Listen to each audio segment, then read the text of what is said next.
we're back for chapter 5. We're halfway done with our book, Dinosaurs Before Dark. Chapter 5 is called Gold in the Grass. Here we go. Go, go, said Jack. He threw his notebook into his backpack. He pushed Annie toward the rope ladder. Bye, Henry, she said. Go, said Jack, and he gave Annie a little push.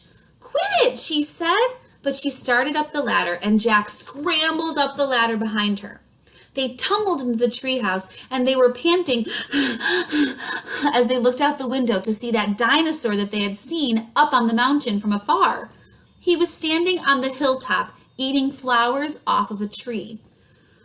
Oh man, whispered Jack, we are in a long time ago.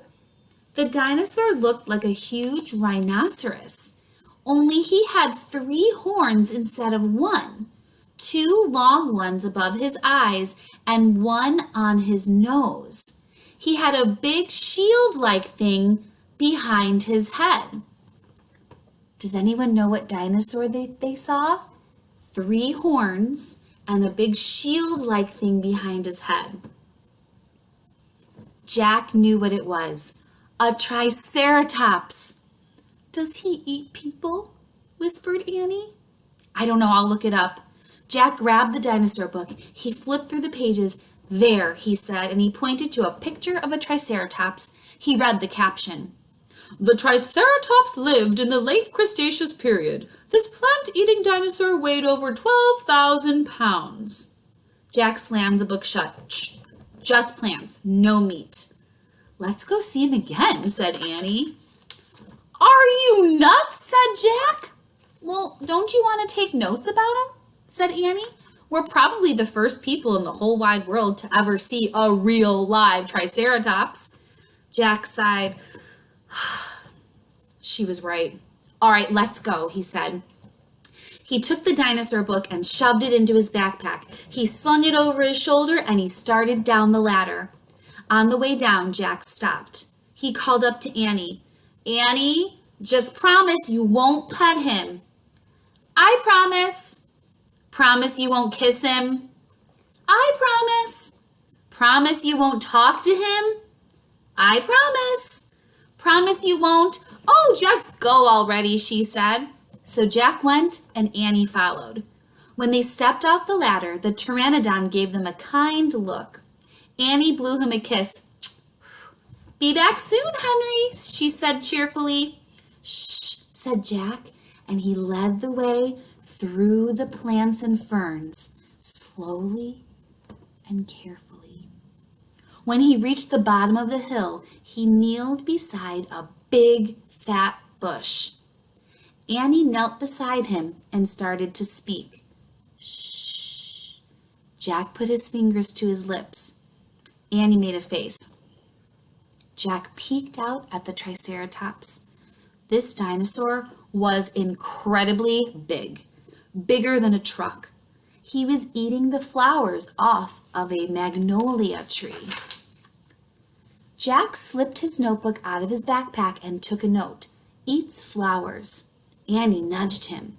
Jack ignored her. He studied the Triceratops more, and then he wrote more notes. Eats slowly. Annie nudged Jack again. Jack looked at her. Annie pointed to herself, and then she walked her fingers through the air and pointed to the dinosaur. Was she teasing? Jack waved at her. Jack started to grab her. She laughed and jumped away. She fell into the grass in full view of the Triceratops. Get back over here, whispered Jack. But it was too late. This big dinosaur had spotted Annie. He gazed down at her from the hilltop. Half of a magnolia flower was sticking out of his mouth. Oops, said Annie. Hurry, get back, Jack shouted at her. Jack, he looks really nice, though. Nice? Look at his horns, Annie. No, Jack, he is nice. Nice? But the Triceratops just gazed calmly down at Annie. Then he turned and walked away down the side of the hill. Bye, said Annie, and she turned back to Jack. See? He's nice. Jack grunted, but he took a note in his notebook. Nice.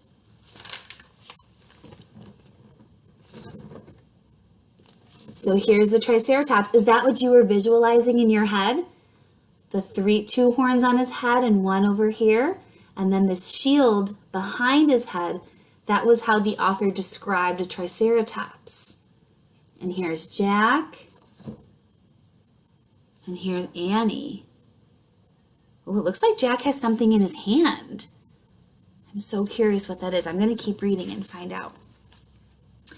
Come on, let's look around some more, said Annie. As Jack started after Annie, he saw something glittering in the tall grass. He reached down and picked it up. It was a medallion, a gold medallion, kind of like a big gold coin. A letter was engraved on the medallion, a really fancy letter M. Oh man, someone came here before us, Jack said. And that is the end of chapter 5. Wow, this is getting so exciting. Jack and Annie have seen 2 dinosaurs in this story. I can't wait to see what's going to happen next. Chapter 6 is called Dinosaur Valley.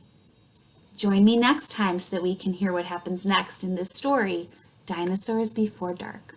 Bye.